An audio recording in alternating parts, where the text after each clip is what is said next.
Good morning and welcome to Unfiltered Vision News, bringing you the news unfiltered Monday through Friday, 7 to 9 a.m. Eastern. My name is Dr. Ashaki Noni Nichols, and I will be your host. Good morning, and I should say happy Tuesday because it is Tell It All Tuesday, and today we will be telling it all. Some of these articles are, very recent, and some are, from the past week.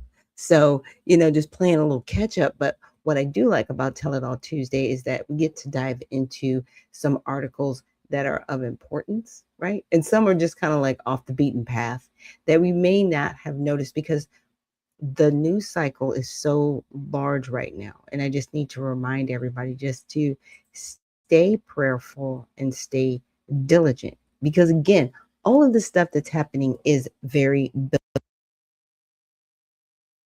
Bible, how, the days are just going to go so fast, right? You're not even going to know if you're coming or going a lot of times, right?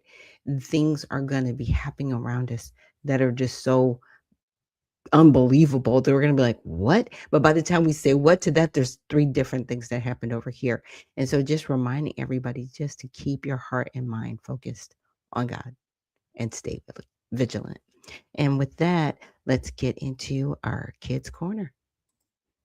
A boy named Colin dreamed of owning the biggest farm. He'd run through the fields shouting his goals to everyone. But his father always said, "It's not about owning land, Colin. It's about caring for it." Colin was too busy dreaming to understand. As he grew, Colin planted fast-growing crops to expand quickly. At first, it worked, but soon the soil became dry and his fields were barren. Frustrated, Colin realized his quick success wasn't lasting. One evening, his father told him, "Son, true progress takes time." The next day, Colin started over. He cared for the soil, planted trees, and worked patiently. Slowly, his farm came back to life. Years later, Colin stood proudly in his flourishing fields. He told the village kids, "Dreams don't grow overnight. Build your future with patience and care." Colin's journey proved that success isn't about speed. It's about building something strong and lasting. True success lies not in the speed of achieving goals, but in the strength of the foundation you build for the future. This simple yet powerful story featuring Colin can inspire your viewers to value patience and hard work over quick gains.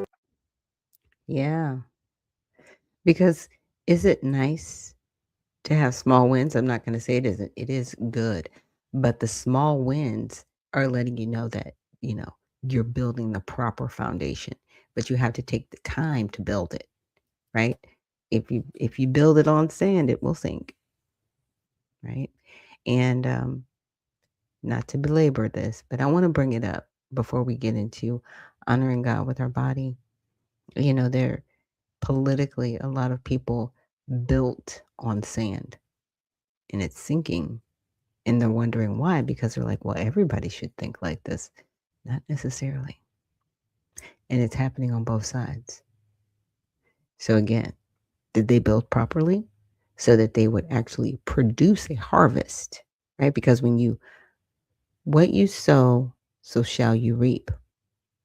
So what did you sow? Did you sow properly? Or did you sow quickly, not thinking anything through, and then wondering why there's no harvest? Just saying. And with that, let's get into honoring God with our body. So, God, please guard our mind and our thoughts. God, help me to fix my thoughts on what is true and honorable and right and pure and lovely and admirable. So I will think about things that are excellent and worthy of praise. God, please protect our ears and help us listen to your voice. God, help me to be quick to listen, slow to speak, and slow to become angry. God, please protect my eyes from sin's damage. God, I make a covenant with my eyes not to look lustfully. God, please speak life over my mouth. God, set a guard over my mouth. Lord, keep watch over the doors of my lips. God, please help our hands to serve generously.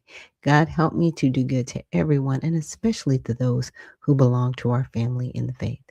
And God, please protect my reproductive organs and help me to honor you, God, with purity. God, help me to honor you with my body. God, please help my feet walk along your path. God, let your word be a lamp for my feet and a light on my path. And that if you're new joining us this morning, whether on YouTube, Facebook, or X. That is something that we do every morning, just honoring God with our body, just help getting our minds set and focused on what is right and what is true. So, again, thank you guys so much for joining me here on Unfiltered Vision News for this Tell It All Tuesday. Let me check comment section, see if anybody has joined in yet. Yes, Bud McKenzie, thank you so much for joining us this morning, and good morning to you. And again, good morning to all of our listeners out there. All right, so let's get into it. Okay, so first we're going to check out what is trending on X. And this one's pretty interesting. I'm like, whoa, when did this happen? Apparently, this happened sometime last year.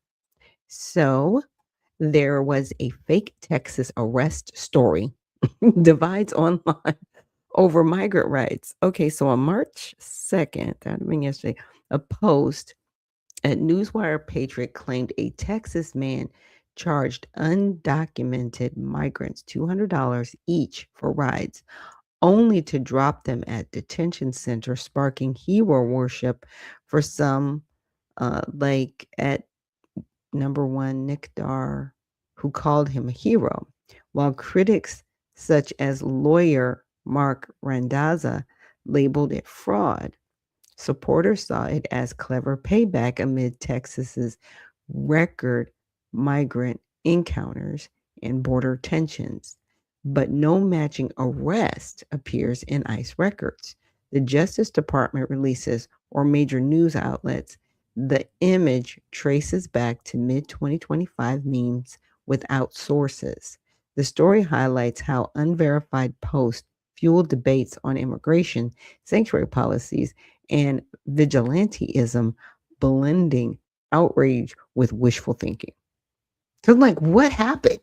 I was like, I know there was like a whole lot of something, nothing, right? Because did he, you know, pick up people saying that he was going to help them and then drop them off at ICE detention centers? Like, what? What happened? And so this is something from Lives of TikTok. Now, here's my thing. We're going to have to wait and see how this plays out. So, according to this news article, the FBI arrested Mario Cesar dos Santos Jr., who's in our country illegally for distributing fraudulent federal agent IDs and apparel to illegals, claiming it would make them immune from deportation. Santos is now facing deportation himself. Okay. So that's one story. So that's a lot different than somebody picking up people and dropping them off, right? This is actually a federal crime, when you are impersonating even an officer or definitely impersonating a federal officer. Like, what are you doing? But I know a lot of these things were happening last year where people, I won't say people, there were congressmen and women, there were other individuals, and I can't say allegedly because you can pull it up, where they were having town halls and they were directing people and telling them how they could avoid ICE, right? And apps and different things. It's like, oh yeah, if you see ICE in the area, put it on the app so other people can be alerted. Now, okay, all right, you can be alerted, but what started happening, and this is just my opinion, when they started interfering with the ICE investigations, I think that's where it went too far. It's one thing if you guys have your alert system set up. It's another thing when you have those alert systems set up and you're trying to deter somebody from doing their job. That should not be happening. You can do alerts all you want to, but you shouldn't be stopping ICE from doing their job, because that's what they're supposed to do. They're supposed to deport people. They deported people under Obama. They're going to continue to deport people even after President Trump is gone, because that's their job. Like, that's a thing. So all of this, oh my gosh, not. No, they're not. No, they're not. They were here before Obama even got in office. What are you talking about? What are you talking about? Like, get your facts straight. Like some of y'all, seriously, get your facts straight before you're out here just doing wild stuff because it's really weird. Okay, so I just like I said, I had dropped that and I read through. I'm like, this doesn't make sense. So anybody in there in the audience want to clarify anything for me? This whole thing with immigration, I think honestly, it's meant to divide us in a way that's almost cruel because there will be people fighting for illegal activity as if it should, as if it's legal, as if it's a right. Like what are you doing? And everybody else is like, what are you doing? This is our country. Nobody just gets to come over here and just be here. But what it does is it pits people against one another. We stop looking at the politicians who have actually written policy to allow this. And I'm talking about these mayors, Mayor Bass, Brandon Johnson, Eric Adams. Yes, you left office, but you still did the same thing that Mondani's doing. Mondani's just carrying it forward, right? Minnesota, Mr. Fry, right? Now we've got let's see, another one in Colorado. So it's not ending. This isn't something that's ending. This is something that's perpetual. So what's happening? Why are we fighting one another? I'm just saying. When they're responsible. That's when you start voting people out of office. And that's what we need to do. We need to make sure that we are removing people from office that do not have our best interests at heart. Sorry, I'm messing with my hair. Yeah. And we need to stop fighting one another. I just wanted to share that because, again, this is Tell It All Tuesday, and I want to make sure that we are telling it all. So I also now want to move into this video that I came across, and it was talking about reparations going to Africans. Now this one's really interesting, and when I did some research, looked through it, and looked at the legislation, I'm like, we did that. I wouldn't call it reparations in a sense, but they are getting funding in Africa, and it is our tax dollars. Like I just want to point that out before we jump into the video.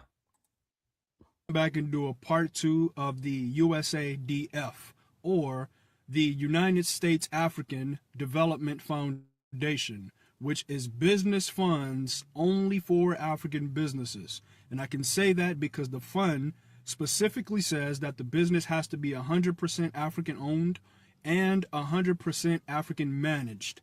Not African American, African. All right? These people have had this fund since 1980, and they have been dumping hundreds of millions of dollars inside of it, okay?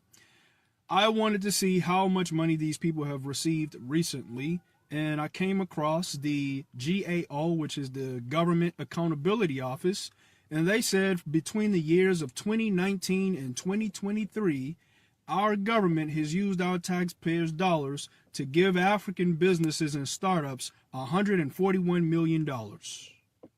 And this was spread out over around 1,050 businesses. So if you break that down, that means each one of those businesses roughly received between $134,000 and $135,000 for their business. But this is the people that gaslight Black Americans. They tell us that they work so hard and we're lazy. They tell us that they're successful and we're lazy. They tell us that they're so educated. Why can't we do it? We can't do it because they're pulling our money away and giving it to y'all. $141 million.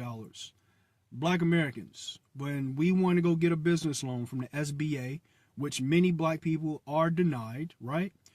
Typically that SBA loan is about $10,000, which is nothing to run a business. $10,000 plus you're going to have to pay interest on that money. This money that they're getting within this fund, they don't pay interest. They don't pay tax. They don't even have to pay it back. Free. They get it free.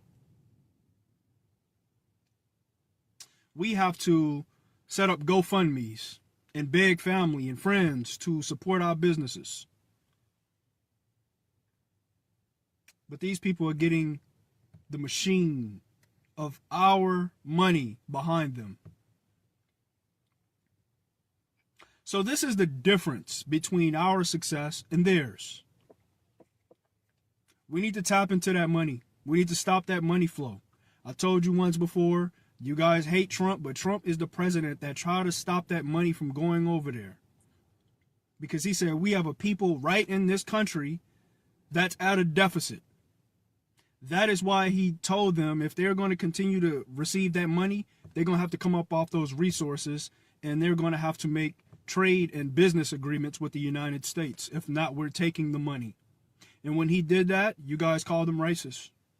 When you did that, Congress, Democrats and Republicans, they stopped him from stopping the money. Just over the last 2 years, they've received $45 million. So you add that on top the 141 that they've gotten since 2019. So yep. Keep gaslighting back Black Americans. We're going to keep finding this stuff out. And we're going to, I ain't even going to say all that. We're going to find this out, and this stuff is going to come to an end. If we want a real leveled playing field, we're going to make it happen for real. So you guys have been tugging at the hornet's nest. You've been tugging. And now we done got upset, and now we out here to sting y'all up. I'll see you guys on the next one. Let me know what you think in the comments, please. Like, share, and comment. All right. Okay. So he's like, oh, yeah. Did you guys know about this? Yeah, it's almost like when I found out about the Office of Civil Rights, right? Like it was just, just in the appropriations bill. I was like, what is this? What? Who's this money going to? To keep the lights on? And you barely have any cases? Like what? Where is this money going? Who is it going to? And why is it here? Yeah. Let's check this out. Okay. So I asked, can you pull the legislation referred to in the video, right? Okay. Now, the core legislation referred to is the African Development Foundation Act of 1980. Now, he called it the USADF. Okay. Yeah. Referencing USADF. That was established in 1980. Okay. So Title V of Public Law 96-533 signed into law by President Jimmy Carter on December 16th of 1980. So this has been going on for a while. So this is the founding statute that created the USADF as an independent U.S. government agency codified by codified at Title 22 USC Section 290th at Esquela. Let's see.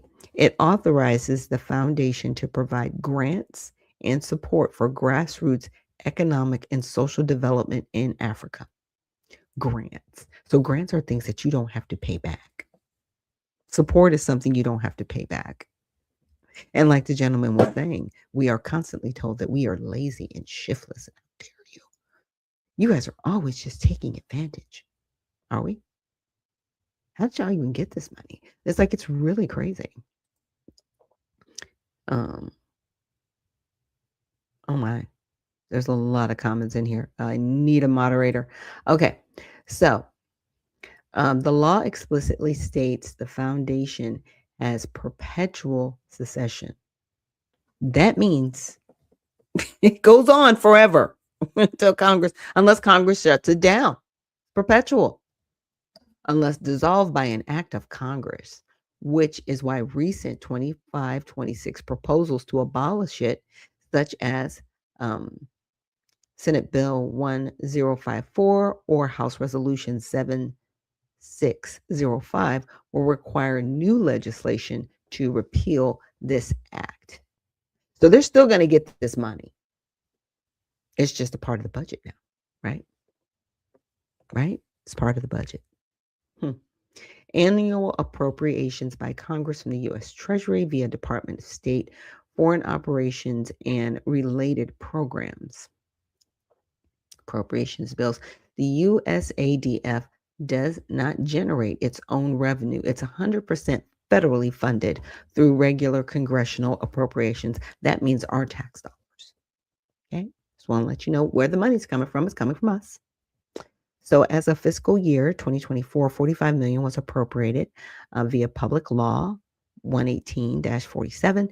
The videos cited figures of $141 million from 2019 to 2023 to a little over 1,000 businesses plus $45 million in recent years align with cumulative congressional appropriations tracked in the GAO reports and federal budgets. These funds are interest-free grants, no repayment, no taxes, for African-led projects, as the video states. Now, official sources for verification: USADF Enabling Law and History, USADF.gov, about page, or Title 22 USC 290H on the Congress.gov/govinfo website. Current appropriations. Check the latest SFOPS bills on Congress.gov. Spending details. So I said, does this legislation help those from Africa in the United States, or is it funding that goes directly to Africa? And that's what I wanted to make the distinction on, because if it's like, okay, the money can go to here to somebody that's from Africa here, okay. But what if it's going to Africa and they're still sending the money back here? It's tax-free. You don't have to control where the money goes. Is anybody checking to see if anything's been built with this money? Like, where's the compliance on these businesses? Are they growing? What are they using the money for? What's the development? Because every time, from what the propaganda that they share with us, you wouldn't think there was any money going over there. You would think all these Africans are destitute, but they're getting millions of dollars, right? Which, when you translate the currency, our dollar is worth a lot more than their money over there. So who's getting this money? And where is it really going? Like, I'll have to take another deep dive just to really see, like, where is this money going? So the legislation in question, the African Development Act of 1980, establishes African Development Foundation as an independent U.S. government agency. So this is a whole agency by itself. It's an agency, period. Its explicit purpose: to support grassroots economic, social development in Africa with a focus on African-led and African-owned initiatives. Again, I'm like, why? Why are we over there and we're not building up over here? And this was in 1980? Wow. So does it help those from Africa and the United States? No.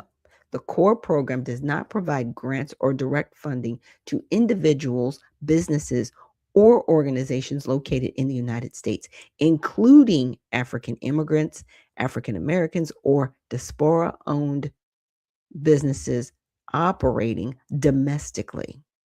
Okay? So the money does not get invested here at all, from what this is saying. So key eligibility requirements from USADF's guidelines and official sources include: organizations must be 100% African owned and managed. They must be solely of indigenous Africans or nationals of the host African country. They must be legally registered African entities or in the process of registration. Projects must be implemented in Africa, targeting underserved, marginalized communities on the continent. In agriculture, off-grid energy, women/youth entrepreneurship. Grants up to $250,000 go directly to African grassroots organizations, enterprises, cooperatives, and entrepreneurs operating in eligible African countries such as Nigeria, Uganda, Kenya and Zambia, etc. The funding is dispersed on the African continent, often through local partners and country program coordinators in Africa. Official documents, GAO reports, and USADF descriptions consistently emphasize support for African-owned entities in Africa, community enterprises in Africa, and addressing challenges like food insecurity and unemployment in Africa. There is no evidence in enabling law, USADF's mission, or grant programs of funding for businesses or individuals inside the U.S., even if they are owned by people of African descent or recent immigrants from Africa. So, minor exception for diaspora engagement. So, USADF has occasionally partnered on limited diaspora related initiatives. An annual diaspora award mentioned in some past announcements or collaborations to strengthen trade links between US based diaspora and African enterprises. These are not core grant programs and do not involve direct funding to US based African owned businesses for domestic operations. The primary and overwhelming focus remains direct investment in Africa. So in short, this is funding that goes directly to Africa, to African-led entities on the continent, not to support people from Africa who are now in the United States. Okay, the TikTok videos point about not benefiting African Americans or diaspora in the United States. Okay, here we go. So I said, what was the true intent and purpose for this legislation? True intent and purpose for the legislation, the African Development Act 1980, was to create an independent U.S. government agency, right, dedicated to promoting grassroots, locally led economic and social development in Africa through direct support for African initiated self-help projects. Yeah. So that was its intent. That was its purpose. Again, they tell Black Americans, you're lazy. Yeah. Then why are you taking our money? Why are we even giving you money? Why are we even over there? I want this money. Not only do I want it to stop, I want the money back. Pay it back. As much of it as that can be clawed back as possible, claw it back. Claw it all back. Stop all grants right now. Right now. Like, this is ridiculous. No, I'm not doing that bleeding heart thing. No, stop it. Because there's people right here on the soil that could use that money to build up our country. So we're making things, right? We don't make things, we consume things. We buy things, we provide customer service in some instances, and some of that we're just outsourcing. What are we making? What are we doing? We're just a service industry. Doctors, lawyers, yeah, they're high paid, but it's a service industry. You don't make anything. You don't make the pharmaceuticals. You get them from somewhere else. Doctors, lawyers, time. That's it. For you, you're just giving up your time and you are paid well for it. But it's still servicing. You're not making anything. Yeah. Yeah. So the statute itself lays out the purpose clearly and unambiguously to enable the people of African countries to develop their potential, fulfill their aspirations, and enjoy better, more productive lives. Why are we paying for that? I'm not. Stop. Why are we paying for this? I don't like it. To strengthen the bonds of friendship and understanding between the people of Africa and us. Stop that. We can have awesome bonds and I don't have to pay you anything. What did y'all do? Is this hush money? Like, I'm serious. Like, what is this even for? The United States does not do anything unless they've done something wrong. So I don't know what they did wrong. Did they feel that they had to like make up for something? But to me, this is something's wrong. To support self-help activities at the local level designed to enlarge opportunities for community development, to stimulate and assist effective and expanding participation of Africans in their own development process. They've got the minerals and wealth that they have on their continent is 10 times over everybody on the planet. They're just not working as a unified front because y'all would be terrified of their continent if it did come together. And we're sending money to them? It's 1980? Like, this is crazy. So, for historical context, the idea originated in the late 70s with Senators Edward Kennedy and George McGovern sponsoring early versions of the bill around 1977. It drew inspiration from the Inter-American Foundation's model of small direct grants to local organizations. It passed as part of a broader foreign assistance authorization bill, the International Security and Development Corporation Act of 1980, and was signed into law by Carter on December 16th of 1980. The timing reflected U.S. foreign policy priorities in the Cold War era, fostering goodwill in Africa, countering poverty-driven instability, which could create openings for Soviet influence, and promoting human rights and self-determination, consistent with Carter's emphasis on moral diplomacy, non-interventionism, and development aid over military solutions. But you weren't helping the Black people here? COINTELPRO was going on during that time. Really? So it was okay to destroy the Black community over here, but you're going to fund a whole other country? Woosa. My goodness. And I asked, did this overlap with apartheid? It says no. The U.S. African Development, established by the African Development Act of 1980, did not meaningfully overlap with or provide support to South Africa during the apartheid era in any significant way. Apartheid was the system of institutionalized racial segregation and white minority rule in South Africa from 1948 to the early 1990s, formally ending with democratic elections in 1994. The 1980 legislation created USADF to fund grassroots African-led economic and social development projects across the continent with focus on empowering. Right, we read that over.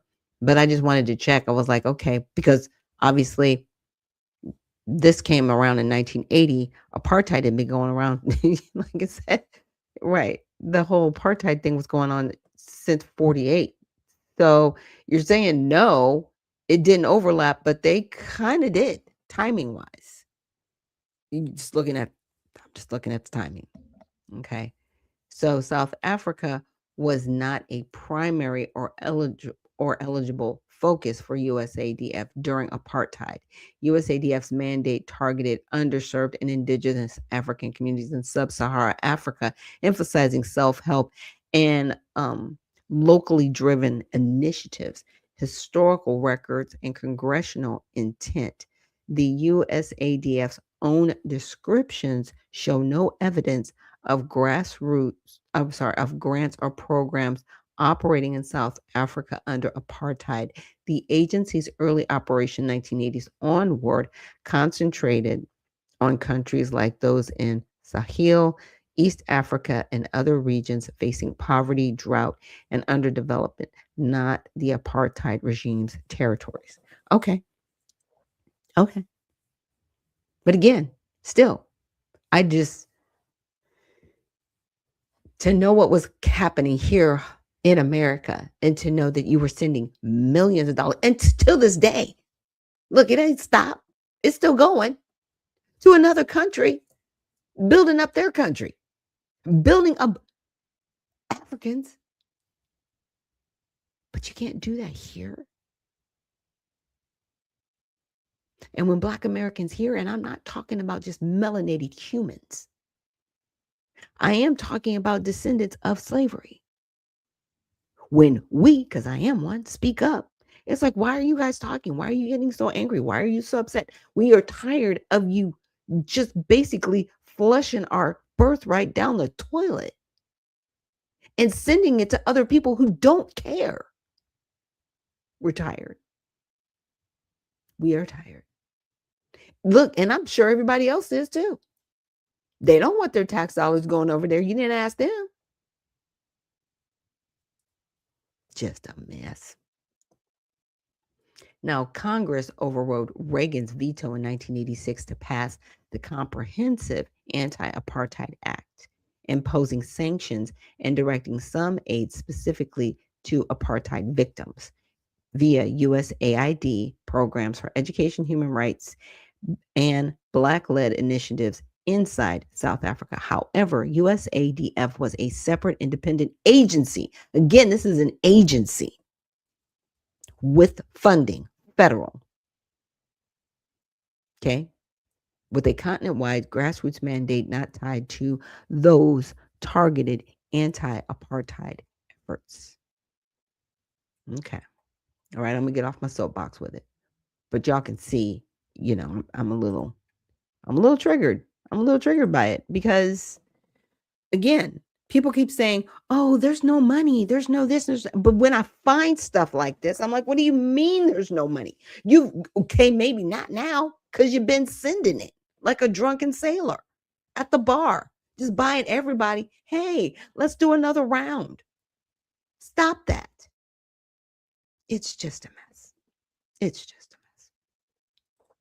So with that, let's take a quick break. And when we return, we will get into more of this news on Tell It All Tuesday. Thank you so much for joining me here on Unfiltered Vision News, and we will see you on the other side.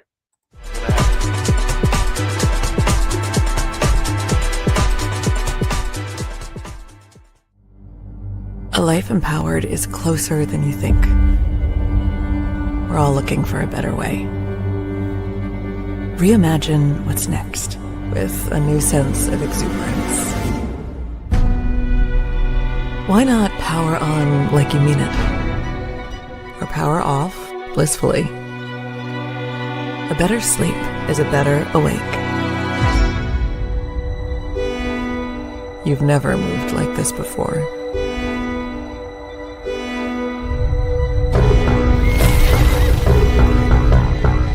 With the energy nature intended. Imagine reprogramming the way you look at the speed of science.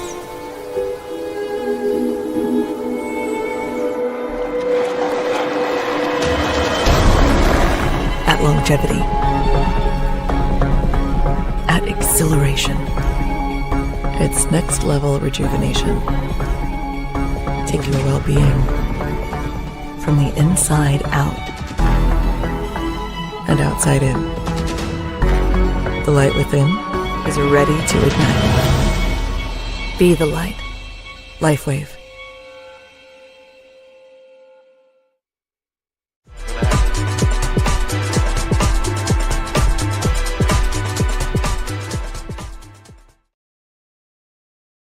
And we are back. Thank you so much for joining me here on Unfiltered Vision News, bringing you the news unfiltered, Monday through Friday, 7 to 9 a.m. Eastern. My name is Dr. Ashaki Noni Nichols, and I will be your host. Thank you so much for joining us here on Tell It All Tuesday. I know I got a little bit emotional in that last segment, but I wanted to read some of the comments. And Uncle Coolwater says, "This is what happens when you don't have foundational Black Americans running our own government. Immigrants will always look out for immigrants." And Spud McKenzie signs off on that and says, spot on. Yeah, it's very crazy how we are so driven, I should say, to take care of others in their home as opposed to taking care of home first, right? Then charity goes broad. We're still not taking care of people properly over here, and we're still bringing in more people to take care of them above our own interests. And we need a definitely realignment in our government with that. So thank you guys so much for your comments. Now I wanted to check on this other article very quickly, just tap into it. And apparently this happened last year. So US aid official and 3 corporate executives plead guilty to decade-long bribery scheme involving over 550 million in contracts. 2 companies admit criminal liability for bribery scheme and securities fraud. Okay. Let me make this a little bit bigger for you guys. There we go. So you can see on the screen. Oh, I'm going to have to make it just a little bit bigger. That helps. Okay. So 4 men, including a government contracting officer for the United States Agency for International Development, USAID, and 3 owners and president of companies have pleaded guilty for their roles in the decade-long bribery scheme involving at least 14 prime contracts worth over $550 million. Okay. So these are the players, Roderick Watson, Walter Barnes, Daryl Pritt, and Paul Young. Okay, the defendants sought to enrich themselves at the expense of American taxpayers through bribery and fraud, said Matthew Galati, head of the U.S. Justice Department Criminal Division. Their scheme violated the public trust by corrupting the federal government's procurement process. Anybody who cares about good and effective government should be concerned about the waste, fraud, and abuse in government agencies, including USAID. And I know how a lot of people really crashed out when their money was messed with, right? That totally happened. They had whole press conferences on it. How dare you shut down USAID? We need it. Do you need it? Or do the people you're working with need it? Or are you trying to protect people who, like this, commit fraud? Like what? Because guess what? It was an executive order. It was never law. Never law. Let me say that again. Never law. That we found out later on. Because everybody just assumed, well, you guys got a building, you got a budget. Like, okay, maybe you're official. Never. They were never official. But it was upheld until Donald Trump turned it over. Man, I'm just telling you, hornet's nest, wasp. It's bad. It's bad. Okay, let me see if I can get to it here. Yes. So, yes, and those are the individuals. I was trying to get an update and find out what's going on now. So, debarments. Following the guilty pleas, the U.S. government imposed government-wide debarments. Roderick Watson, 10 years. Walter Barnes, their predicate, 6 years each. This bars them from participating in any federal procurement or non-procurement program. That's it? They only got to do is a decade? That should be forever. It should just basically disqualify you from ever participating ever again. Oh my goodness, crazy. Sentencing status. So, as of the latest reports, sentencings were pending at the time of the guilty pleas announced. So, proposed dates include, all those are questionable and they never happen because it's 2026. No, maximum penalties range from 5 to 15 years, depending on the charge. There are no public updates confirming that sentencings have occurred or detailing outcomes, suggesting that they may have proceeded without major additional announcements or are still pending resolution, not widely reported. Yeah, so you can defraud the whole government and you're still just walking the planet free. Close to $500 million. Yeah. Yeah, so that happened. Just wanted to, do that whole drive-by and leave that whole steaming pile. Sorry, y'all. It is what it is. Okay. Now, I think I brought this up last Friday. I don't know if I brought it up here or in a space that I go into afterwards, but I had to bring it up again because we are in a midterm election, and this is important. You need to know who candidates are or who they're not and what they're really doing. So let's check this out. If we thought the Leering centers were bad, let me tell you about something I just figured out in Georgia. Someone messaged me this morning and they said, Brian Jack is the congressman for District 3. What do you think about the person running against him? So I looked her up, and her name is Yoloma Kama. And what I found was very, very disturbing. Have you ever dealt with a Nigerian hacking your bank account and some of the shady shit they do? I mean, they're about as bad as the Somalians. And I hate to stereotype, but I'm sorry, that's the experience I've had. And it's very frustrating when your money gets stolen. So let me tell you, I looked her up, and in 2024, she was filed on the FEC filing to run on the Democrat ticket in Louisiana's District 2 at the same time she was running on the Republican ticket in Georgia's District 13. Sorry, the Democrat ticket in Georgia's District 13. Well, she got bottom 2% of the votes in Georgia, never made it to the primary ballot in Louisiana. She raised over $53,000 and spent it all. Then in the fall of 2024, Matt Gaetz's seat came open in Florida. She filed to run for that seat, raised money, did not win that election. And now she's filed as a Republican in Georgia to run against Brian Jack on the Georgia District 3 ticket. So that is 4 elections, 3 different states, 2 different parties in 2 years. That's very discerning, very concerning. And I hope that this isn't a new trend where they're going to try to file to run in our elections just to raise a bunch of money and take the bag and run, which I question about a lot of Democrats that run in hard Republican districts if they're not just doing it for the money. But when y'all go to vote, you need to print up that sample ballot and do your research on who's on there. And if you're in District 12, of course, I'm running for Congress. I would love to have your vote. But that's something that we need to be aware of. And I'm about to start doing some digging. Yeah. So I did a little digging, just a little bit. Y'all know how I get. So this person is Dr. Uma Ekpete Kama, or Uma Kama, and she is a Nigerian American physician and epidemiologist. He's an epidemiologist. Like, what are you running around doing in politics? I mean, you're making enough money as an epidemiologist. Like, you know what I'm saying? Like, you got a real job. It's a servicing job, but still, it's a real job. You're still a doctor.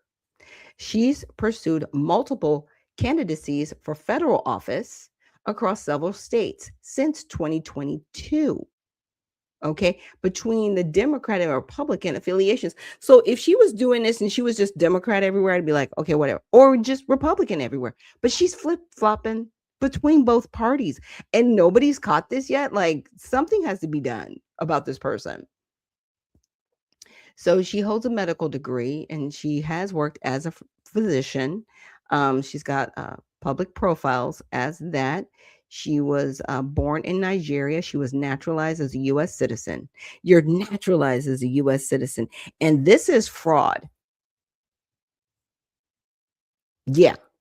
So again, I want this person's naturalization status investigated. You're welcome. ICE. DHS. You're welcome. Okay. Giving y'all a freebie. Anyways, so she has filed for at least 6 federal races since 2022. Y'all, it's just 2026. Like, it's just March.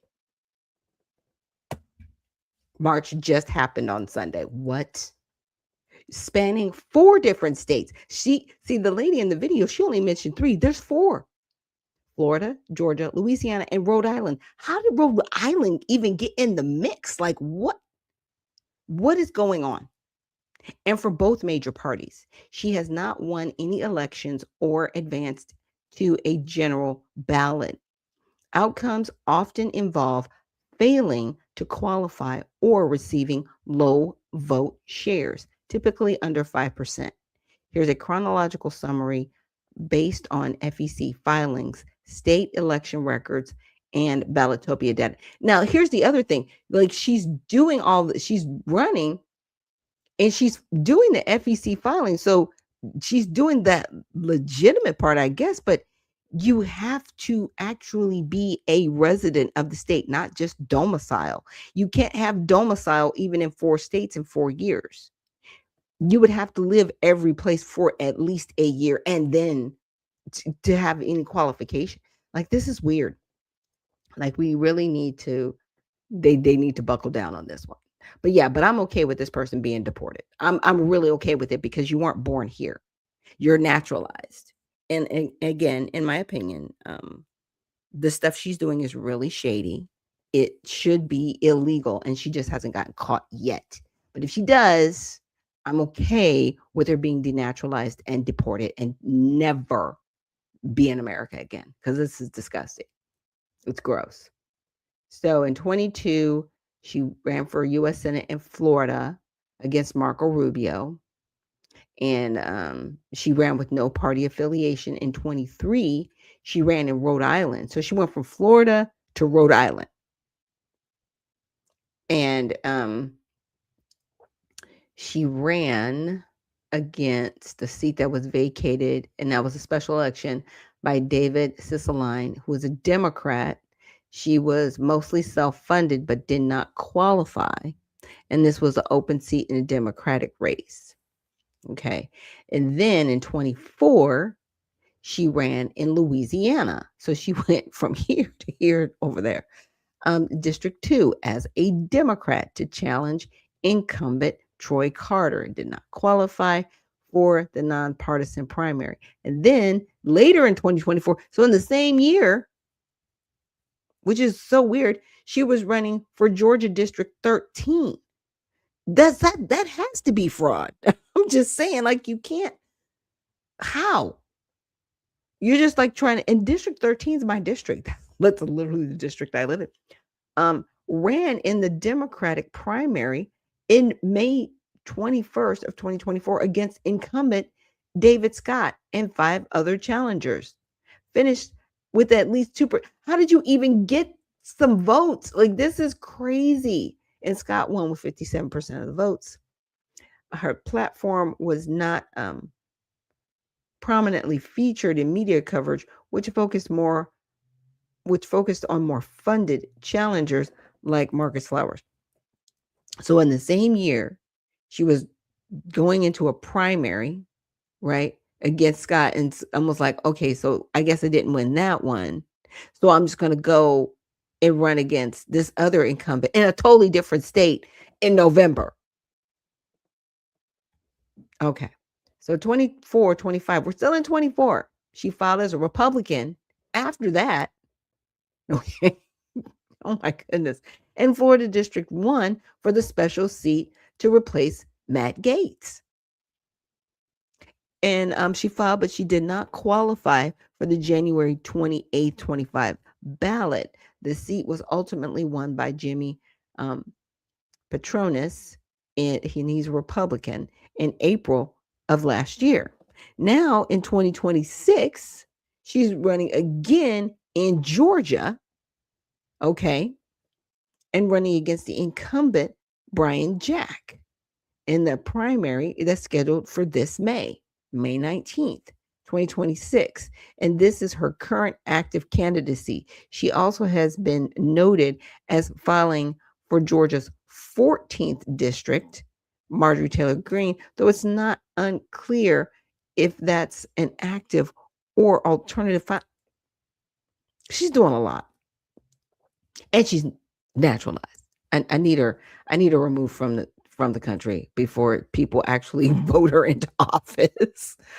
Oh my goodness, this is crazy. Oh my gosh. Oh, it's really insane. It's I'm just like, how?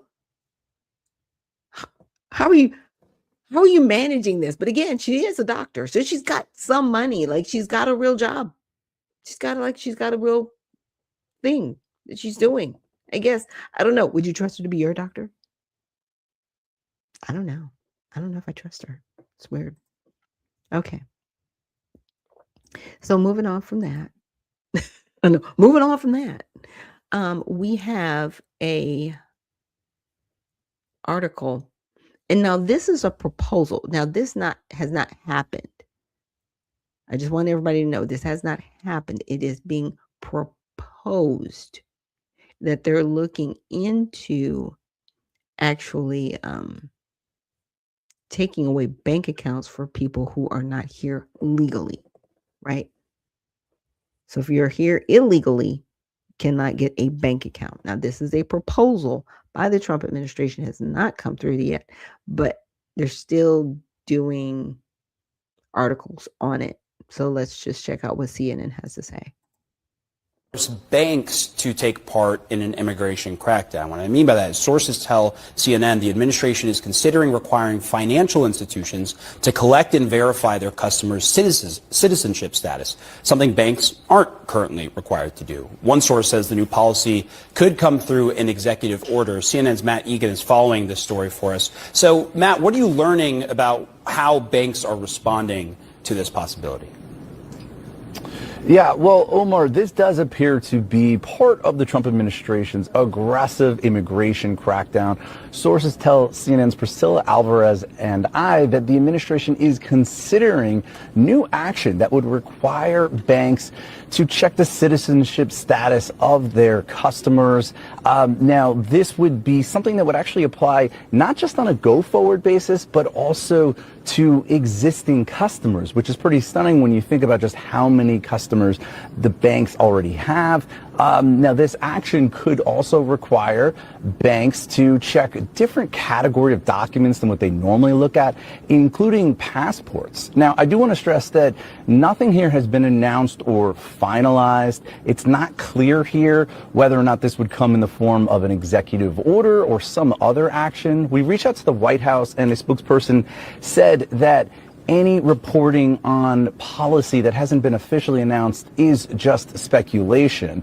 But some Republicans do support this. Republican Senator Tom Cotton, he put out a post on X yesterday where he said, "I strongly support President Trump taking action to prevent illegal migrants from accessing our banking system." And he said he sent a letter to Treasury last fall asking for an investigation into this matter, and that he plans to introduce legislation on this issue shortly.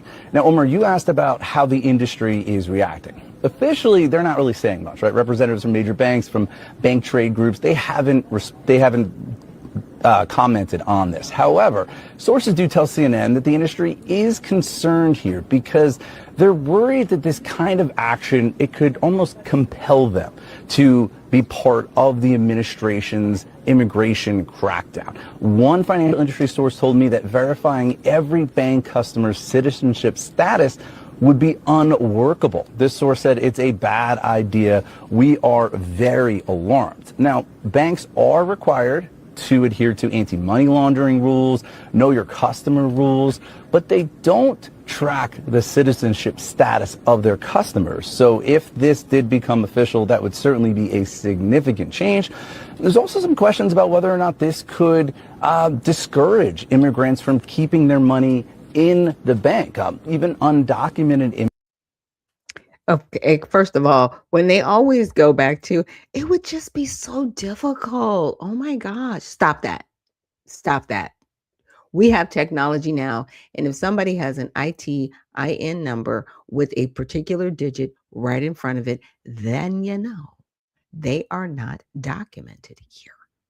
Because how are you even getting how are you getting a bank account without a social security number?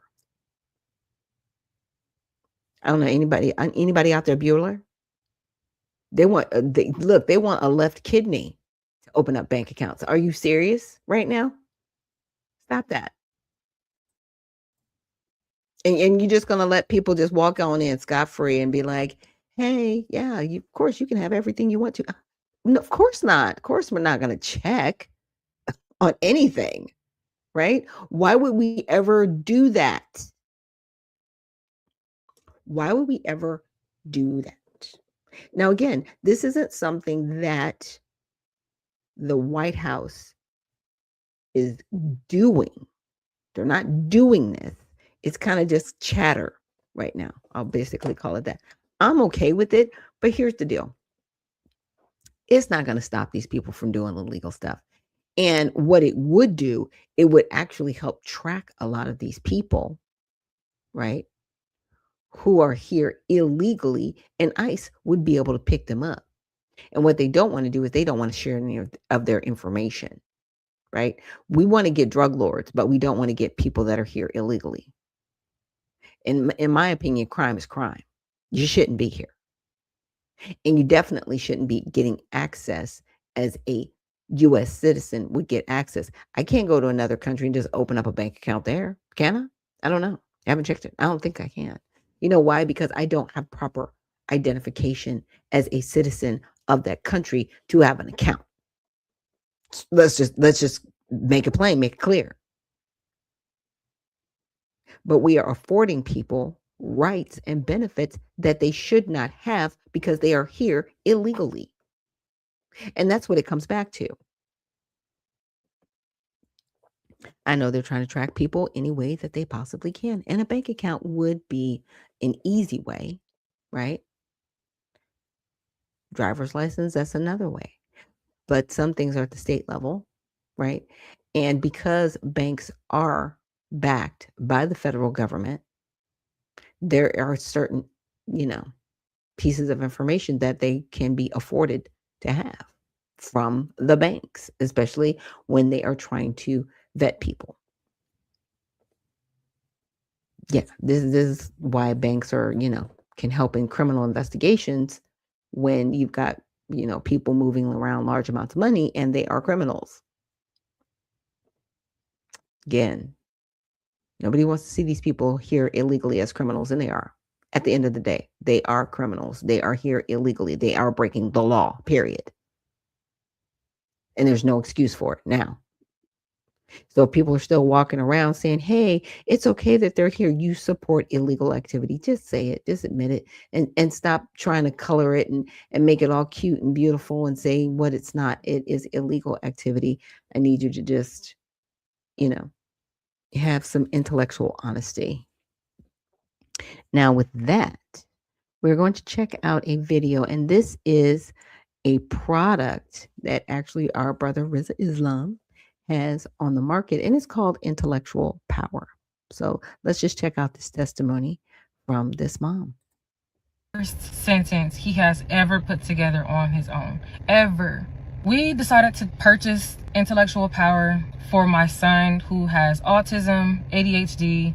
We've been fighting this battle since he was diagnosed around 3 years old. When I say I haven't experienced anything that has worked as fast as this, I am not being dramatic. My son's biggest thing that we've been having trouble breaking through has been speech. I'm sitting downstairs on my laptop. He comes up to me, he shakes my arm and he goes, Mommy. Before I even get a chance to respond, he comes back and he shakes my arm again and he's like, Mommy, come on, let's go upstairs. And the world stopped because that was his first sentence he has ever put together on his own, ever. So my heart was just like, and I stopped and I looked at him.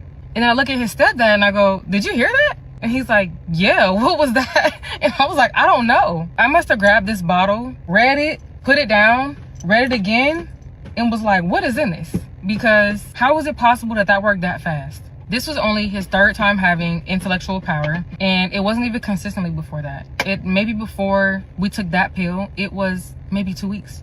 So I was sitting there fighting with myself, just trying to rationalize what just happened. We've noticed so many changes with him. Our friends and family are starting to notice. They're like really asking us, like, what are y'all doing with him? This is not the same kid that I just saw a couple of days ago, a couple of weeks ago even. It is just so much confirmation because we've tried everything else, like I said, and it feels good to know that what I'm giving him is healthy, is natural, is not going to be hurting his body, is not going to be damaging his body. None of those things that I was worried about before. So I hope Intellectual Power stays around forever because I'm looking forward to the day that my son gets older and starts to understand things and knows that when he is struggling, that he has a solution, that he doesn't have to worry about damaging his body. He has a solution that he can take on his own. He has a solution that is not a pharmaceutical drug that comes with 1 billion side effects. So again, like we've had so many positive experiences since starting Intellectual Power, and it is just so much easier than I thought it was going to be. Really is just as simple as cracking open this pill, mixing it in with his favorite smoothie, water, pineapple, mango, a little bit of organic blue agave, and that's it for us. And it's his favorite thing. Fruit smoothies is his favorite thing, so it is just such an easy process for us. I'm seeing that we're going somewhere. And now when I look at him, it's just like, I know that we're going to be okay. I know that you're going to be okay.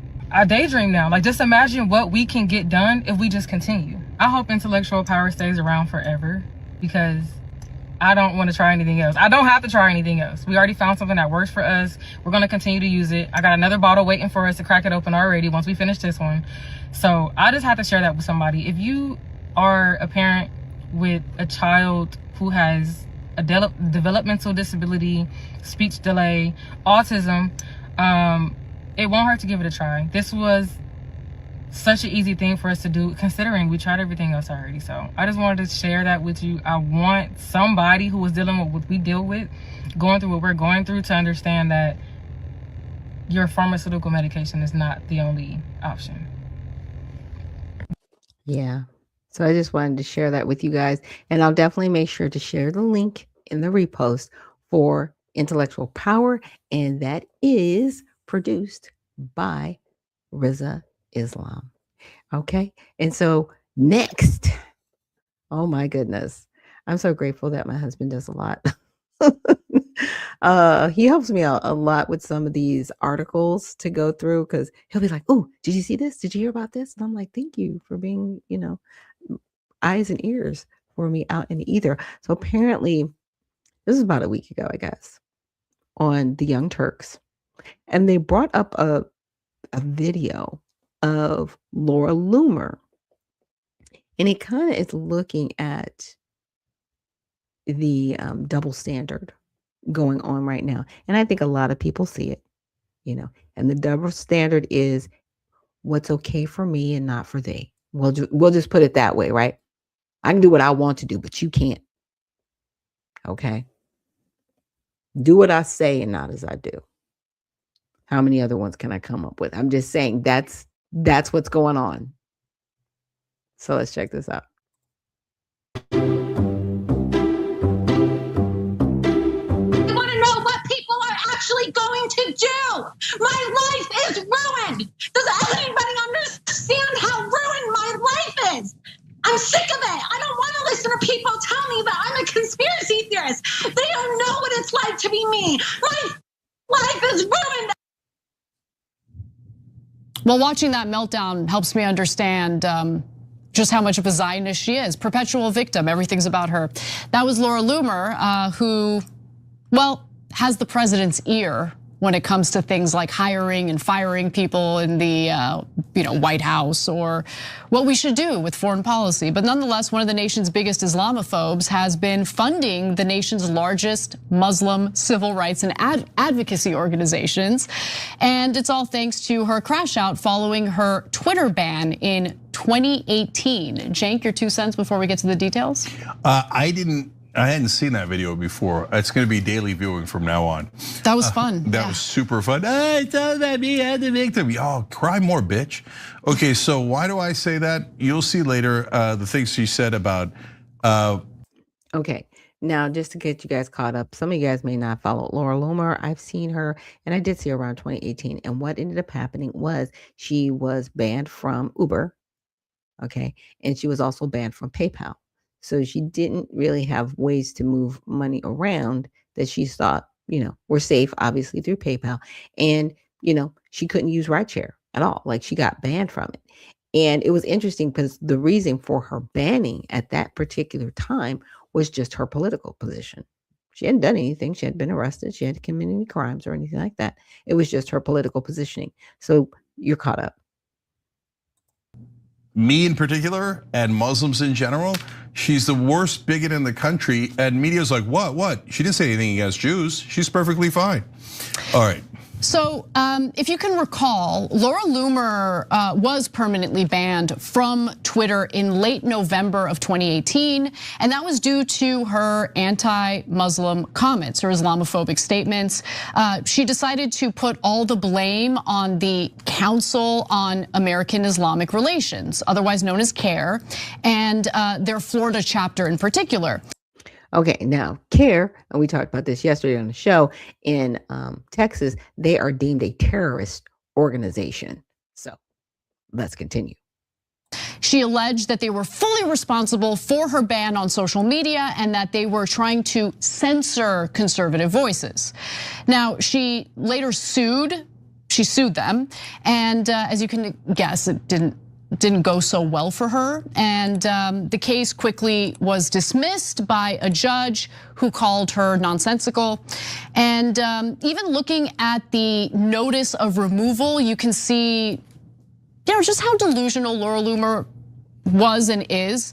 So although plaintiffs do not expressly assert how much in damages they are seeking in their frivolous lawsuit, plaintiffs allege that CARE's conduct caused Loomer's income to be reduced by 90%, as well as other damage such as the loss of future employment and speaking opportunities, as well as reduced access to online and other resources for publishing, fundraising, and financial services. I would just venture to say that her own open, overt behavior is what leads to her losing job opportunities, but I digress. Loomer didn't give up. She actually appealed 3 separate times before the US Court of Appeals had enough and affirmed a $125,000 judgment on behalf of CARE and CARE Florida. And at this point, CARE, they even threw her a bit of a bone because that's what she was ordered to pay, $125,000. CARE comes back and says, you know what? We're gonna reduce the amount that she owes us. Isn't ridiculous. That no, but this is don't amazing. No, I'm glad they did it because it gives you a sense of how vicious and vile she is and how much she lies about CARE and Muslims in general, of course. So as part of a settlement reached in 2023 to address her outstanding debt, CARE agreed to let Loomer pay a total of $73,500 in monthly installments, among other terms. Why doesn't she go ask her daddy in Israel? Why doesn't Netanyahu pay your bills? That's all you ever do is try to pleasure him. So yeah, what are you reducing it for? Why doesn't Paul Singer or Haim Saban pay her bills? So for a while, things were fine. Didn't seem like anything had gone awry after that agreement and settlement had been reached. She had been quietly making monthly payments to CARE in the amount of $2,400 per payment. Now the story starts to get kind of fun, okay? Because Loomer tried yet again to get out of having to pay what she owes to CARE. And so after Florida Governor Ron DeSantis declared that CARE is a terrorist organization, she tried to use that or exploit that for her own purposes. So the court ruled against her when she challenged whether she still has to pay CARE, the settlement that was reached in court. The self-proclaimed proud Islamophobe lost. And the court said, no, you have to finish paying them back. So we'll end with the final word from CARE litigation director Lena Masri, who really had to make it sting for Loomer. Here's what she says. Since Ms. Loomer began sending her payments to CARE in 2023, our attorneys have used her funds to provide legal representation to the American Muslim community and advance free speech, religious freedom, and civil rights for everyone in our nation. We look forward to receiving Ms. Loomer's final payments and using the funds to once again protect American Muslims and our neighbors from hate. That's awesome. Great job, CARE. So Laura Loomer said this about me dozens of times, about Muslims, hundreds, maybe thousands of times. She wrote just yesterday on X about me, all you do is lie. It must be an Islamic quality. Maybe it's in your DNA like a defect. Can you imagine if you flipped it on her and you said that about Jewish people, which would be, by the way, disgusting. It would be a disgusting thing to say about an entire group of people. But for some reason in this country, it's totally okay for Laura Loomer to make broad generalizations, stereotypes, and smears about an entire religious and ethnic group. Yeah. Well, wait a that's minute. exactly Hold what I on, hold wrote on, hold Access. on, hold on, hold on. Stop that. They're either religious or they're ethnic. And someone who practices Islam, which is a religion, is a religion. That's it. There's no ethnicity. Muslims are not an ethnic moniker. If you practice Islam, that makes you a Muslim. That's it. There is no ethnicity. What are you talking about? They crack me up. Always trying to make this about race. It's nothing racial about a Muslim. You are practicing Islam. That's it. We have freedom of religion over here. That's it. And you're using it, right? In my opinion, in a way to position yourself, right? Because you can, because you're not going to use it over in the dust bowls that some of y'all have left. And I'm going to say that. Why don't you go somewhere where people agree with you instead of being over here? But see, on TYT, they're going to, kind of make the Muslim community look good. But see, there are two different types of Muslims. There are those Muslims that actually do practice Islam peacefully. And then there are jihadists that support Sharia law. Those are two different things going on. But what they are not, they're not an ethnicity. This is about religion. This is not about ethnicity. So I'm just saying, I just had to make that distinction. Said, imagine if I talked about her Jewish DNA being defective, and she has a Jewish quality about her that makes her lie all the time. I mean, well, I would be canceled forever and ever. I would never be put on another media show ever again, and all of the national media would say this is a terrible anti-Semite and the worst person in the world. And look, by the way, if you said that, you are a terrible person. You shouldn't believe that. You shouldn't think that, and it isn't true, right? She says it, not a peep. Randy Fine said, let's murder everyone in Gaza. 2 different times, nuke them and starve them to death. No censure, no national scandal, no nothing. Mark Levin talks all the time about how Muslims are the problem and Muslims are defective and Muslims are terrorists and they love violence, etc. No problems, he's still on air everywhere, he's on fire, has a national television show. The pro-Israel first guys who are the most bigoted people in the whole country, who despise Muslims and proudly say it on air all the time. Never any consequences. So that's why I love this story, okay? There are laws in this country, and CARE, great lawyers, way to go, okay? And so I love that there were consequences in this case.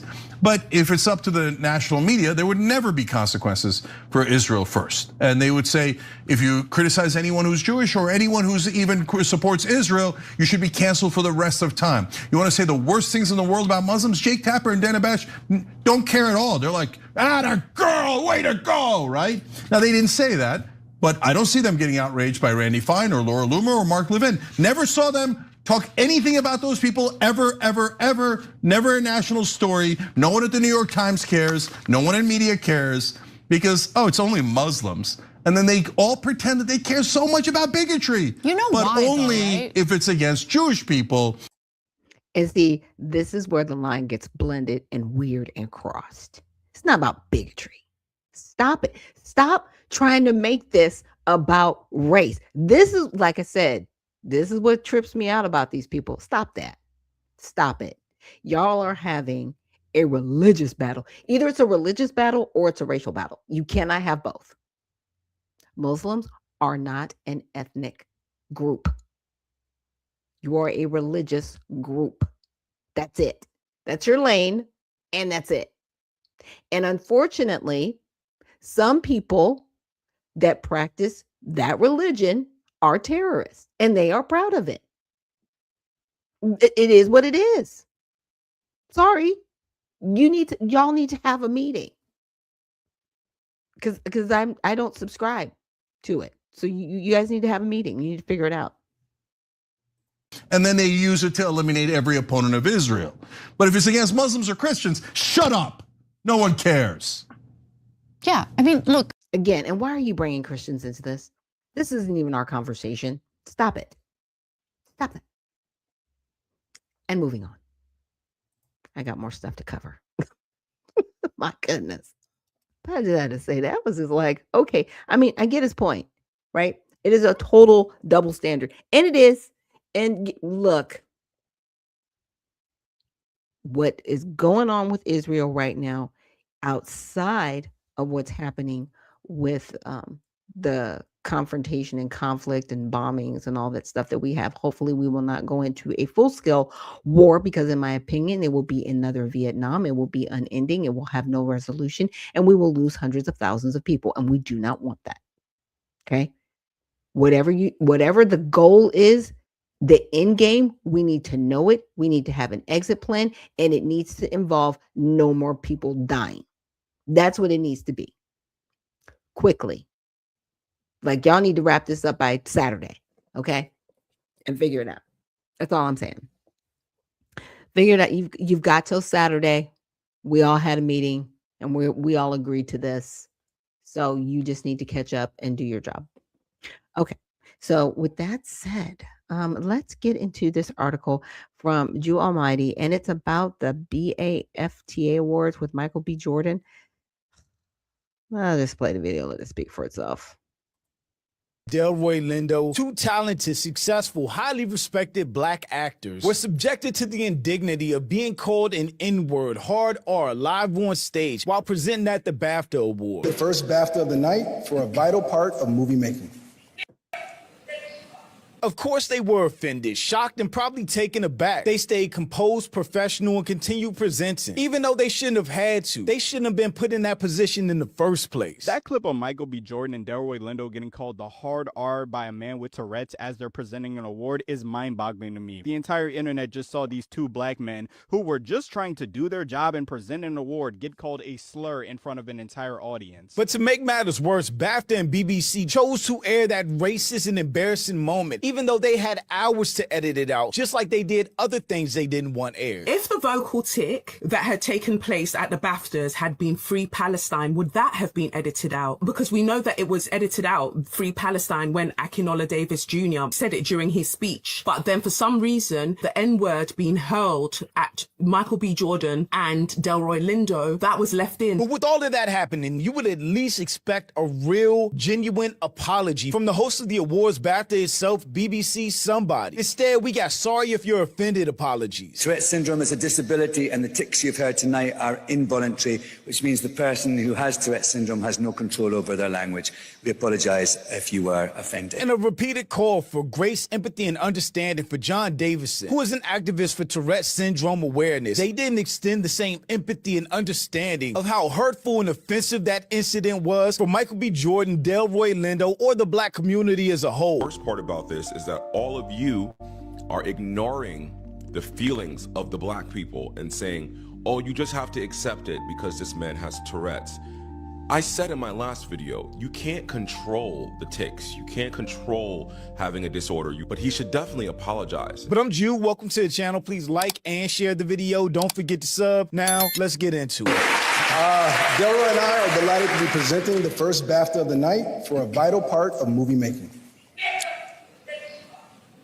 We're here to celebrate. That was clear as day. No hiding it, no ducking it. It can't be overstated how devastating that moment was for Michael B. Jordan and Delroy Lindo, who were the first presenters of the night. Look at their faces. They deserve applause for being able to keep their composure and keep the presentation going. This is two great black actors, probably at the height of their careers, riding off the success of Sinners, which is really an achievement for black people in cinema, being called a hard R and have to stand there and take it in front of their peers. There's no embarrassment or humiliation equivalent that a white person could feel in that moment. Not to mention black people in the audience, the black community as a whole, having to be subjected to that and watch them go through that moment. The way Michael B. Jordan froze after that. Right. In a moment like that from BAFTA, you would be expecting an immediate acknowledgement and apology for how uncomfortable two black film stars were made because of a slur. Doesn't matter who said it. But instead, what we got from the host of the ceremony, Alan Cummings, was an I'm sorry if you're offended apology. You may have heard some strong and offensive language tonight. If you've seen the film I Swear, you will know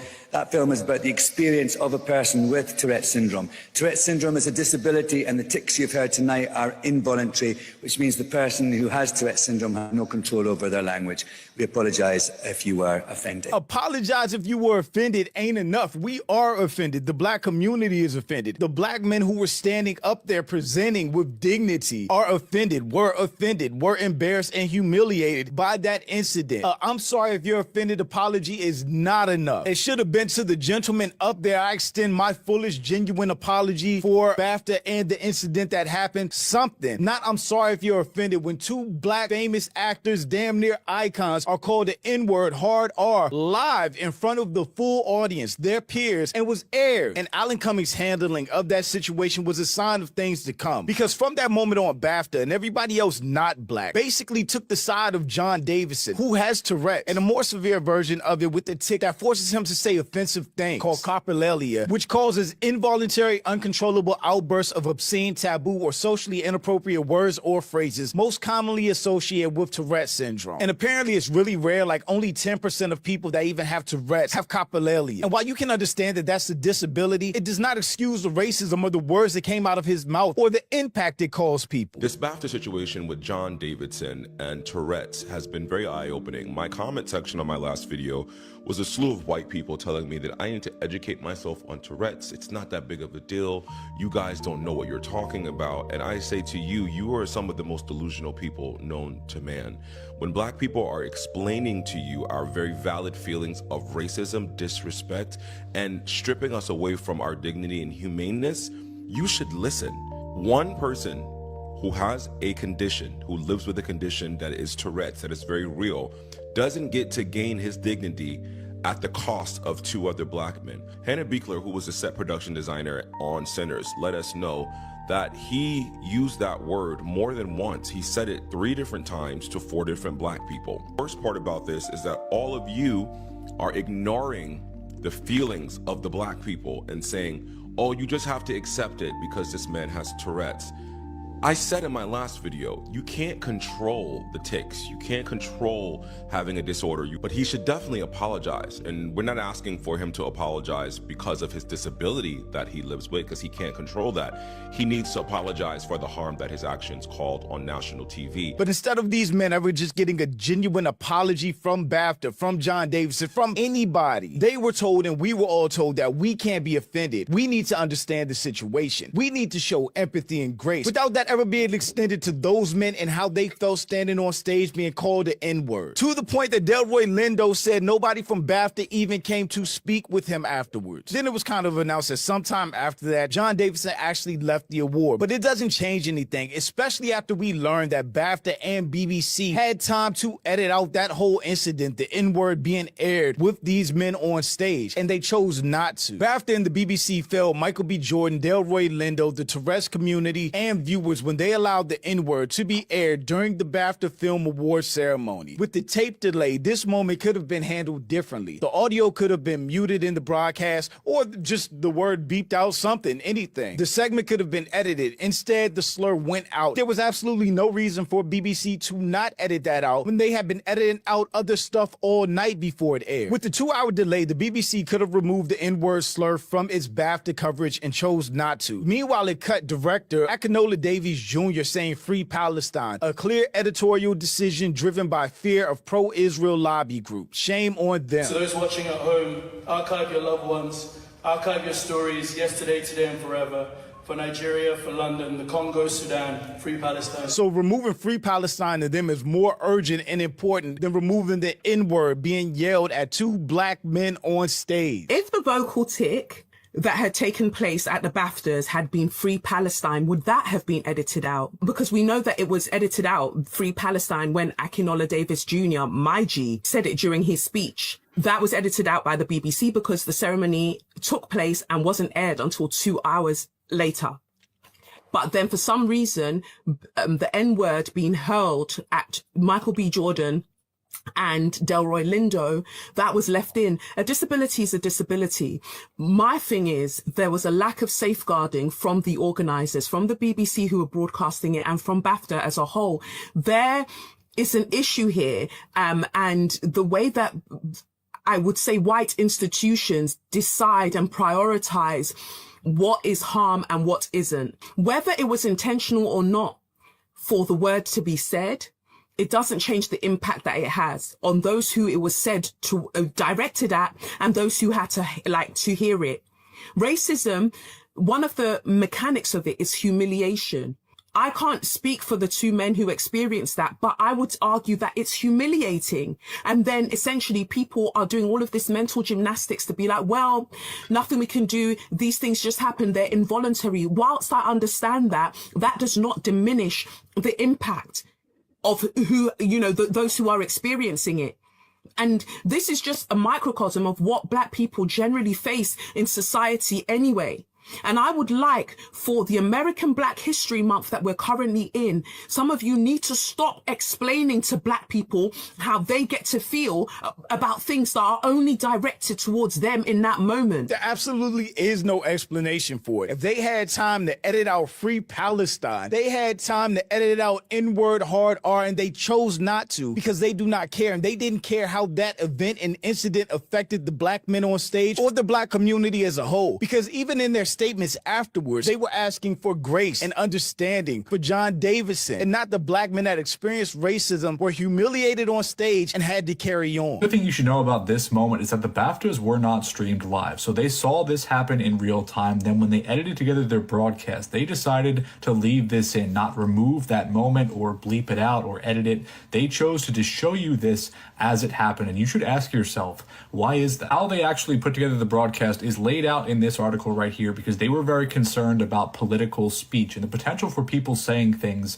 they didn't like. As stated here, the BAFTA Film Awards are not broadcast live, meaning the BBC must edit a 3-hour show into a 2-hour broadcast window. The details are laid out here. Now, one of the things that was cut was the end of the speech from Akinola Davies Jr. Let me clearly say, fuck the BAFTAs. They did not care about John Davidson, did not care about Delroy Lindo, did not care about Michael B. Jordan. See them leaving this in as an insidious choice towards all parties involved. The question we all have to ask ourselves about all of this is why. I think that's a really good point. BAFTA, BBC, put all communities involved in a horrible spot. The discourse online, the justifications, the goalpost movement isn't even surprising anymore. We saw people jump online and defend Donald Trump, posting the Obamas as apes. We literally saw them defend that and say it wasn't racist and it was taken out of context, and them trying to gaslight the Black community as if we don't have a right to be offended. Why are people offended on behalf of people who were in the room, who knew him, who were told he had uncontrollable tics and could yell out uncomfortable things? He just made all of those things up. Most people in the room did not know John Davidson, and the presenters weren't actually warned about John Davidson or the outburst, the tics that could happen until a few minutes before the event even began. So even if they didn't want to be subjected to that or were worried about what could come out on stage, it was too late for them to back out. Not like Michael B. Jordan and Delroy Lindo were thinking, going on stage and presenting an award, there's a chance that I'm going to be called an N-word with a hard R while I'm talking. Who would think that? Michael B.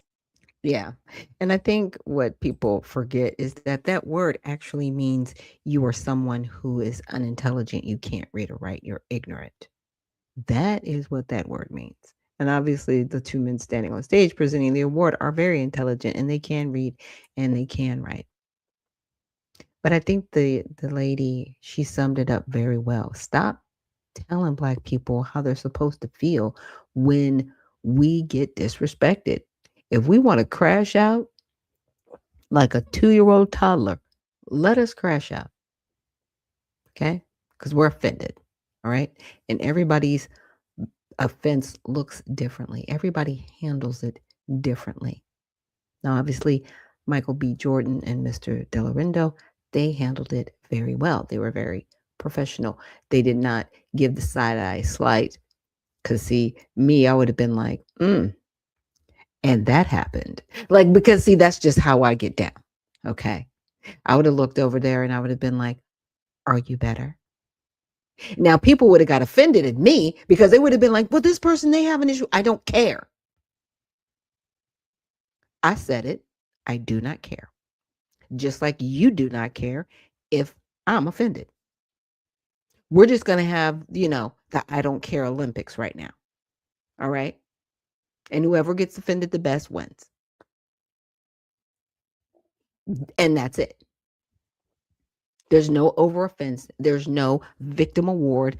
We're not doing the victim Olympics either. All right.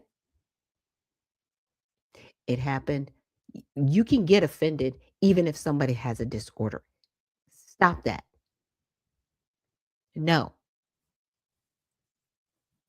Some people are a lot more graceful than me. Right? I try my best to be graceful, but I'm not always graceful. I'm not perfect. No, absolutely not.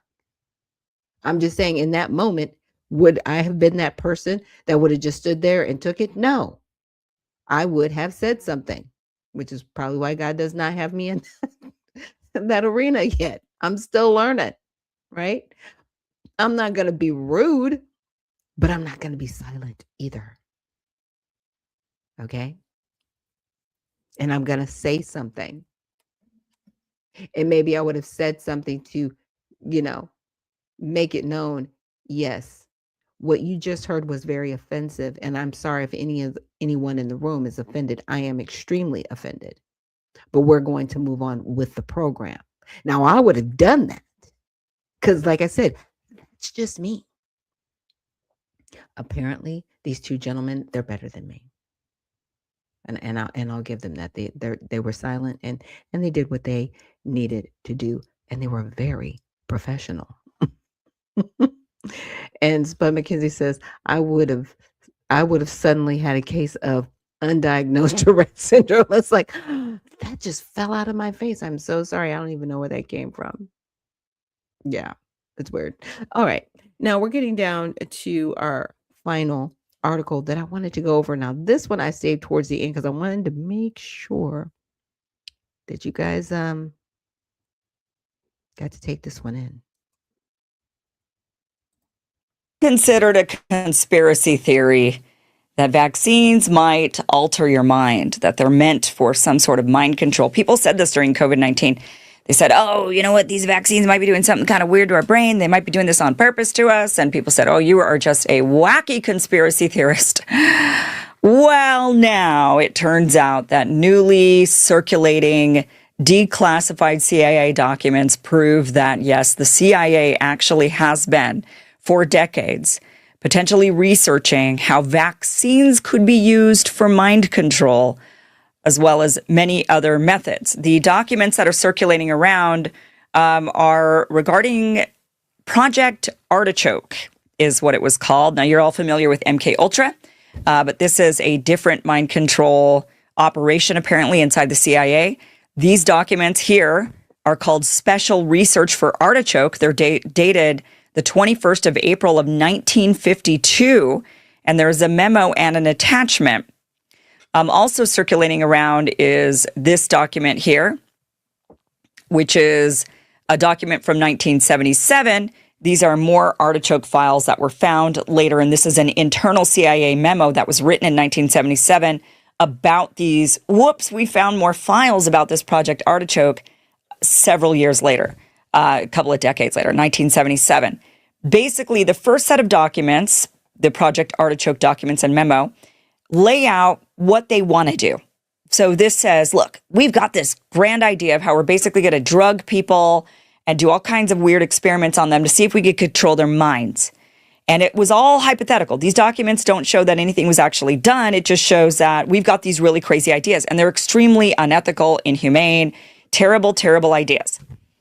And then the 1977 leak of documents say, oh, yeah, well, actually, the government did it. They did all of those terrible things they said they were doing in that previous memo. They did it. And now here's some of the forgotten data and archives that we have from when they did all of those terrible things, which if anybody thinks they stopped doing those terrible things, well, let's kind of wake up to reality. So let's go over what's in this 1952 memo and attachment and the various different types of mind control experiments the CIA was cooking up. And I want you to keep this in mind. You know, if they're willing to take people and experiment on them, basically torture them to where they become vegetables or they can be controlled in some way, then it is not a leap to think that the U.S. government, Epstein, a lot of people are talking about Epstein and whether or not he was a Mossad asset, but also even a CIA asset, which is maybe why the government is covering up so the Trump administration's like, we got to cover up for Epstein, because it really is a CIA operation as well as Mossad.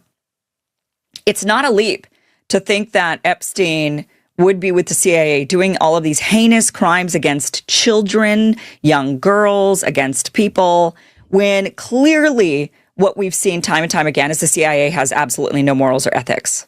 They are above the law, and pedophile, no problem. Drugging people, no problem. Murdering people, no problem. All of that is no problem inside the CIA.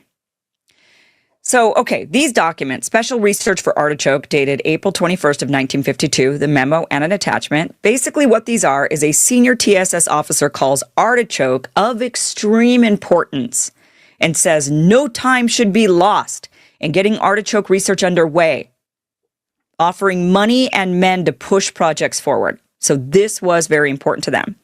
Says he, quote, did not wish official communications in these matters because he stated that they were too slow, asking instead for a brief informal memorandum of projects that could be done in-house, or, they could farm them out to others.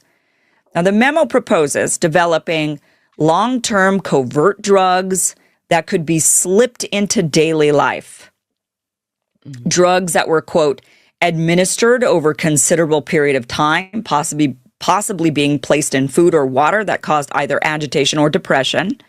These, quote, should include chemicals or drugs that can be effectively concealed in common items such as food, water, Coca-Cola, beer, liquor, cigarettes, etc., and should also be capable of use in standard medical treatments such as vaccinations and shots.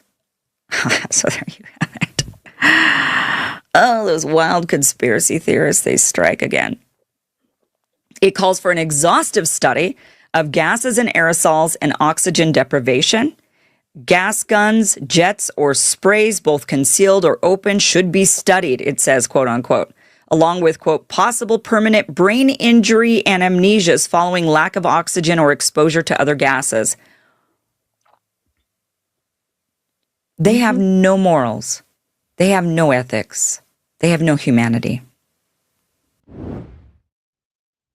You may have seen the conversations happening online lately, but censorship is back, and it's happening None, you guys. It's crazy. Now, I will definitely link the rest of the program that she goes into, but she does go into some more of what's happening with these leaked documents. And so, of course, you guys know I put it in Grok because I want to get the breakdown. And I just asking you outline the information. And so apparently, let me get down to it. So yes, it was done in the early 50s. So there was a 1952 reference and 1977 files from Project Artichoke, proposals for unethical experiments involving covert administration of drug substances via vaccines, food, water, and other everyday items. The goals included agitation, depression, or other psychological effects. There are more people depressed today. The other psychological effects, we've got people believing that they're men or women. You know what I'm saying? Like, we see the effects and everybody's like, what is going on? So outside of the spiritual, right, that can be occurring, the physical is also happening. Now, you got to remember, some of these doctors, and she gets into it later on in the video, are eugenists from Germany. Yeah. That's what's going on. So would they mind killing off certain segments of people? There are still people living on what's called Cancer Alley. There are people in certain parts of our country, regardless of their ethnicity, they are in areas where they are literally being poisoned. But my question, are they being poisoned and watched and documented? Like lab rats? Like, this is sick. Like, at a certain juncture, we're just going to have a conversation with our government and say, enough. We know how disgusting everything is, and we're tired. If you do not turn the tide, we, the American people, are going to have to. Enough. Close our borders, deport and denaturalize people that shouldn't be here and stop poisoning us and telling us we're the crazy ones. We're not the crazy ones. You've been killing us and poisoning us for years. We're not the crazy ones. Sorry. Now, other methods mentioned were gases, electric shock, dietary manipulation, and hypnosis. Alleged implementation on prisoners or unwitting subjects. We're the unwitting subjects if they're putting this stuff in beer and sodas and all this other craziness, right? The host connects historical program to the broader concerns about government overreach, unethical experimentation, and potential modern parallels, right, with the COVID-19 vaccines and MK Ultra. Now, I did take another look at it because I'll do a couple of different searches because I'm asking all kinds of stuff. That's just me. Let's see. She links it. There was Operation Paperclip, right? The Nazi scientists that I had mentioned from Germany, historical background on Project Artichoke. It was a real declassified CIA program roughly from 1951 to 1953. It focused on interrogation techniques, behavioral manipulation, and special research into mind control. It evolved into MK Ultra, declassified files available via FOIA releases, the CIA's own reading room, and archives like the Black Vault do show proposals for drug administration in various forms, including discussions of covert delivery methods, right? While drugs in foods, drinks are mentioned in some memos, the scientific emphasis on vaccines as a primary mind control vector is interpretive and sensationalized in presentations like this video. The documents explore many delivery ideas, including aerosols, ingestion, but vaccines aren't a central or proven focus in mainstream historical accounts, right? So what Grok is saying is like, okay, yes, these things are happening, but it may not be pinpointed here, right? From the information that they could pull. But if you're putting it in everything, if you're putting it in vaccines, obviously you're trying to manipulate the public purposely and kill the public purposely. Like, this is very concerning. And like I said, there just needs to come a point in time with our government where we're going to have a full out good conversation, a very healthy conversation, in my opinion, just to go over some things because they're out of control. They really, really are. And so let's get to all sides. We haven't been here in a while, but it says media outlets differ in emphasis in Iranian celebration, protest, and mourning. I think there's a lot going on for Iran. So in the U.S., the New York Post, that leans right bias, highlighted celebrations from Iranian Americans in New York and mentioned they sang the old Iranian national anthem. It quoted people thanking President Trump, saying the U.S. was rescuing the Iranian people, and that this isn't war, but a human rescue. Now, Newsweek, that center, reported several celebrations across the U.S. in Los Angeles, New York, Boston, Washington, D.C., but juxtaposed these with demonstrations happening in the same cities. Now, around the world, Fox News on the right covered celebrations across Iran, Madrid, London, Berlin, Armenia. It quoted an Iranian American journalist who said, I grew up in a country where I was brainwashed to say death to America, the same country that saved my life 3 times and is now helping my people in Iran. It briefly mentioned anti-war protesters in the U.S. and Europe. Another New York Post article highlighted solidarity between Israelis and Iranians in London. USA Today, that leans left, several photos of anti-Iranian regime protesters around the world holding up the pre-1979 revolutionary flag, the Israeli flag, and photos of Reza Pahlavi, the exiled son of Iran's last Shah with the slogan, "Make Iran Great Again." So protest. Many outlets downplayed celebrations, instead highlighted mourners. Associated Press on the left shared video of thousands of Iranian government supporters mourning, and chanting death to America. In the Iranian cities Yaz, New York Times, that leans left, briefly mentioned celebrations but contrasted these with uncertainty and scores of tearful mourners hours later. It quoted an Iranian local whose earlier celebrations turned into disbelief after he drove through the area that was struck and cited others who were worried about food shortages. NBC, that leans left, said Camille's death was met with public mourning and quiet celebrations, with opponents of the regime who'd face a brutal crackdown in January largely stayed off the streets. It is interesting to see how many people are celebrating, and the other side, how many people don't like it. And I think, with conflicts like this, it's going to be that. But what if this would have happened under Obama? Would it have been a good thing or a bad thing? I'm just asking. Because under Gaddafi, killed Muammar Gaddafi, a man who wanted to liberate his people, and he wanted to actually make people whole, because he didn't want people impoverished in his country. He wanted to bring everybody up. You killed him. You brutally murdered him in the streets and then praised yourself about it. And that would have been former Secretary of State Hillary Clinton. She said that she came, they saw he died. That happened. Are people upset because Trump did it? Are you upset because it happened? Are you upset because he was working with Israel to do it?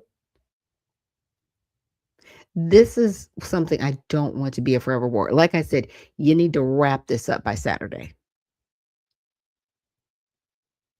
And after that, I don't want to hear about it anymore. Clean this up. Don't leave a vacuum. Make sure you are working with people so that the next person that comes into whatever they consider power, deal with it and stop. We need to get out of all these conflicts because we are spreading ourselves too thin. And this is how nations collapse. Like, stop. Enough. Now, this is something that everybody definitely needs to pay attention to, because will oil prices rise due to the conflict in Iran, right? Because if you can't get oil certain places, oil from certain places, where does that leave us? Now, here in the United States, we should not have an issue, but we do have an issue because we, instead of being more self-reliant and independent, we became dependent under the last administration because we stopped producing as much as we needed to. And now we're back to another administration that's like produce. But are we okay? Because the gas prices are going to go up, right? Because of what's going on. It's just cause and effect, right? So increased prices, no sign of panic. Now, NPR, that's left biased, noted the global crude oil price surged past 9% on Monday, but analysts speaking to the outlet said the crude market is extremely measured. I don't see panic out there. NPR also wrote that while prices rose sharply since before the U.S.-Israeli attacked Iran, it is far from worst case scenario. NPR quoted an analyst from the app Gas Buddy, who estimated the gasoline prices may rise between 10 and 30 cents on average over the next few days. Short-term increases. An economist at Fox News on the right said he expected gas prices to rise between 25 and 50 cents per gallon in the short term. Part of the problem, Fox News pointed out, is that the conflict is near the Strait of Hormuz, through which nearly 1/5 of the world's oil supply passes each day. Additionally, Iranian strikes have hit some facilities in the Middle East, disrupting production. Exactly. So if they're not producing, where is it coming from? Again, supply and demand. If there's more demand than there is supply, price is going to go up.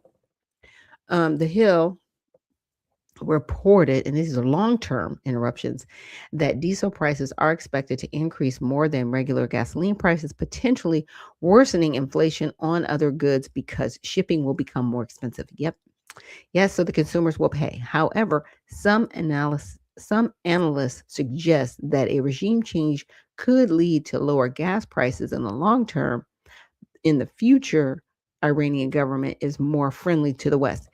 Even if still, there's still going to be a pain point with the diesel prices. It is what it is. Okay, when the production is low and you still have a demand or even more demand and you have low supply, the prices are going to go up. So just make sure that we're staying measured, we're staying focused. We're not getting, too freaked out there, but these things are going to occur and happen. So just make sure that you are staying focused on God and staying prayerful. So thank you so much for joining me here for this broadcast of Tell It All Tuesday. We will be back tomorrow with Women and Wellness Wednesday. We do not have a guest yet. I have to double check because sometimes schedules do change. And so if we don't have someone this Wednesday, I think it may definitely happen next Wednesday. But thanks again for joining me here on Unfiltered Vision News. And remember, stay well, stay focused, and stay unfiltered. We'll see you in the next one.